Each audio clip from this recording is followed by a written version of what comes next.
brewers, and welcome to Homebrew Wild and Cheap. So today I've got a thirst for some mead, so I'm going to be making some mead. This mead in fact, which I'm going to show you how I made in a couple of minutes. Now I have named it Midnight Mead because it is pitch black. I mean, it is the darkest mead I have ever made, and yeah, I don't want to spoil the surprise. It's going to be interesting and great fun, hopefully. So what you're going to need to make this mead are 3 jars of honey. This just happens to be a proxy because I don't have another jar of this currently. But yeah, 3 jars of the set aldi honey, because I want to get a good comparison using the same honey throughout the whole process. The only addition that I have made is a vanilla pod, and that's because once this full burnt mead had finished aging, I really wanted a bit more vanilla in it, so I'm thinking this should be hopefully better, because the more burnt this mead gets, the better it seems to be tasting after it's been aged. That's the plan. Anyway, so yeah, you're going to need your yeast nutrient, and you're also going to need your yeast. Now I'm using Express Wine Yeast Compound. It's basically a universal yeast. That way the strains of yeast can't really affect the flavours. This is just how it would taste, you know, with a neutral yeast. So you can change the flavours by adding different yeasts. Anyway, so let's get on with the video. Right, so I got myself all set up, and I've even put the first jar of honey, there we go, into the pan. You don't need any water, just in case this is the first time you've come across my video. Because we're going to be caramelizing, we don't want to add any water yet. So I've put 1 jar in, and I'm going to put a second jar in. And I'm going to caramelize these until they're basically as dark as this one was in the previous video. Now I'll show you a picture of it. I'll get my phone and I'll take a picture so you can see on this video everything. But yeah, once this is halfway to where I need it to be, I'm then going to add the last jar of honey. Either that's going to hopefully not have it all completely charred, but at least it will hopefully keep the temperature down a little bit longer. So, all amusing fun. Now I'm not going to add in the vanilla because I don't want to boil it to death. I'm going to add it in towards the end when I've added in the boiled water. So there we go. Let's begin.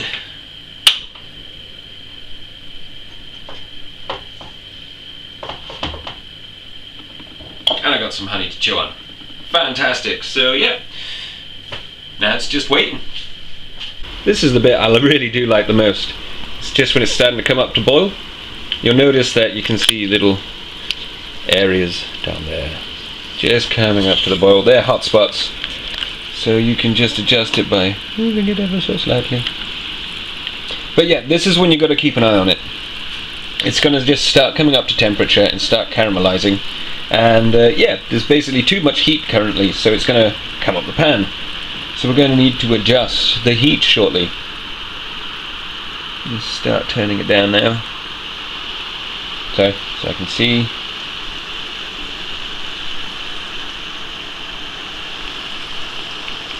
There we go.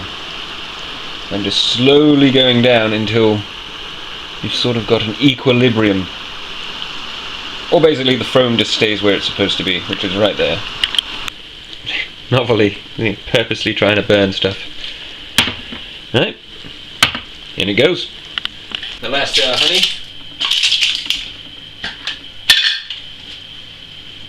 Starting to smell interesting in there. Can sort of smell the overheating sugar. Let's see how it reacts. Ooh.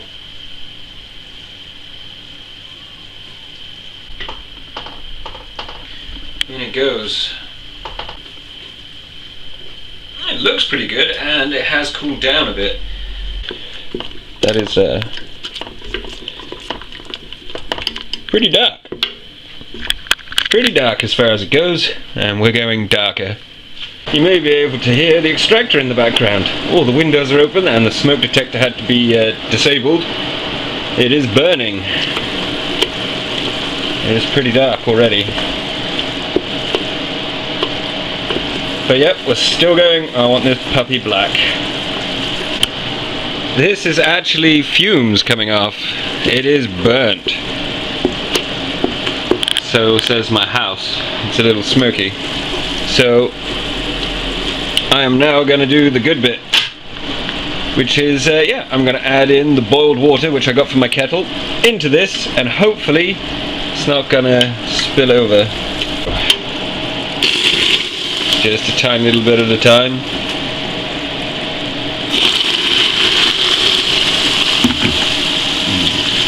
Ah, it's very hot with the water added in.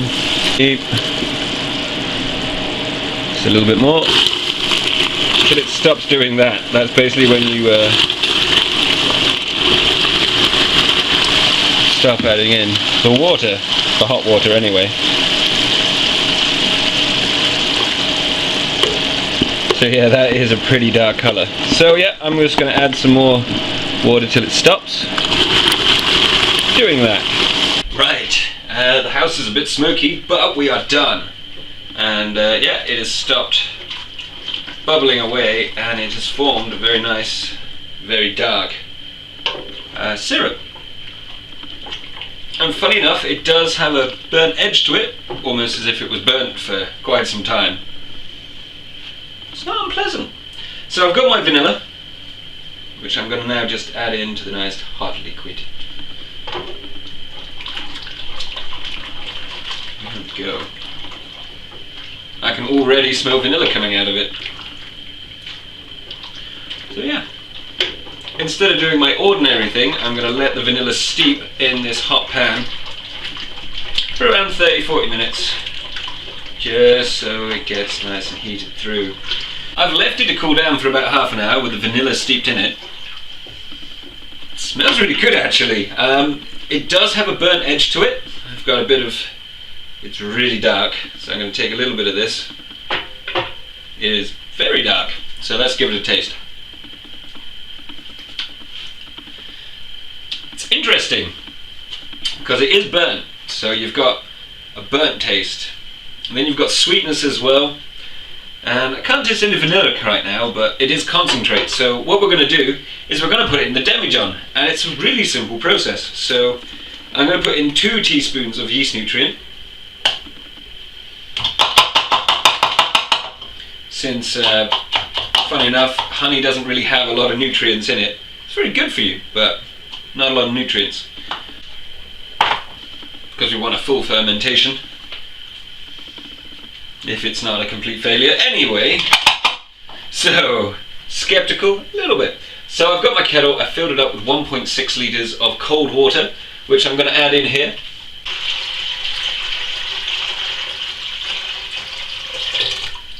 The funnel, my friend, let's see. You can see what colour it is. It is pretty dark.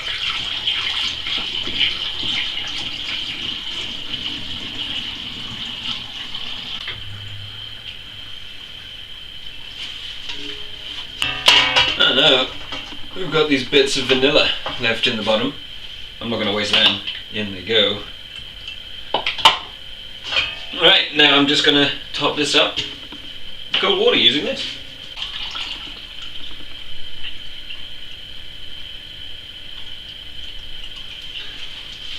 Whoops. There we go. Now you can see just how dark this thing is. It is,